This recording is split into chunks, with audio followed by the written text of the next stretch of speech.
আসসালামু আলাইকুম এভরিওয়ান। তো আমরা ভিডিওর এই পর্বে দেখবো আর কি একটা স্কোয়ার ওয়েভ সাইনুস স্কোয়ার ওয়েভ একটা আইপিএসের জন্য যে পালস জেনারেট করতে হয় সেই পালসের যে ওয়েভ শেপটা সেটা আমরা অসিলোস্কোপের মাধ্যমে আমরা ভেরিফাই করতেছি। কাজটা করতেছে আমার স্টুডেন্ট আবু বক্কর সিদ্দিক।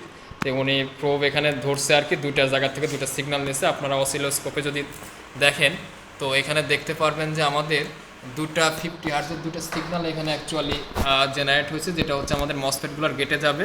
হ্যাঁ, সেটার হচ্ছে কি আমাদের এখান থেকে আমরা দেখতে পারতেছি একটা সিগন্যাল যখন হাই আছে, ঠিক আছে, ব্লু কালারটা যখন হাই আছে উপরে আছে, হলুদ কালারটা তখন আমার লো। ঠিক আছে, মসফেট এক সাইডের মসফেট যখন টার্ন অন থাকবে আর এক সাইডের মসফেট টার্ন অফ থাকবে।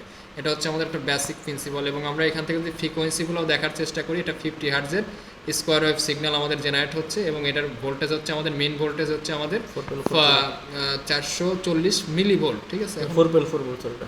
হ্যাঁ 4 পয়েন্ট না মিলি ভোল্টে আছে। মিলি ভোল্ট, ঠিক আছে। আচ্ছা ঠিক আছে, আমাদের হচ্ছে ভি পিক টু পিক হচ্ছে ডাবল হবে স্বাভাবিক 440-এর ডাবলের দিকে আর কি। আর দেন হচ্ছে আমাদের পিরিয়ডটা হচ্ছে 20 মিলি সেকেন্ড বা 19.97 আর কি। ঠিক আছে, 19 পয়েন্ট আর কি 9.7 মিলি সেকেন্ড।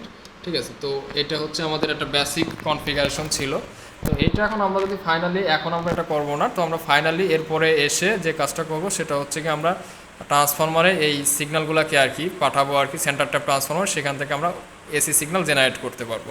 ঠিক আছে, সো আমাদের মোটামুটি আর কি সেট আপ আর কি, যে বেসিক যে ফ্রিকোয়েন্সি জেনারেশনের যে সিগন্যাল যেটা, সেটা আমাদের টেস্ট করা আপাতত হয়েছে। তো ফাইনাল সিগন্যালটা আমরা জেনারেট করব, যে আমাদের এসি সিগন্যাল যেটা, সেটা হচ্ছে আমাদের ট্রান্সফরমারে যখন আমরা সিগন্যাল দেবো তখন আমরা পাবো আর কি। ওকে, থ্যাংক ইউ।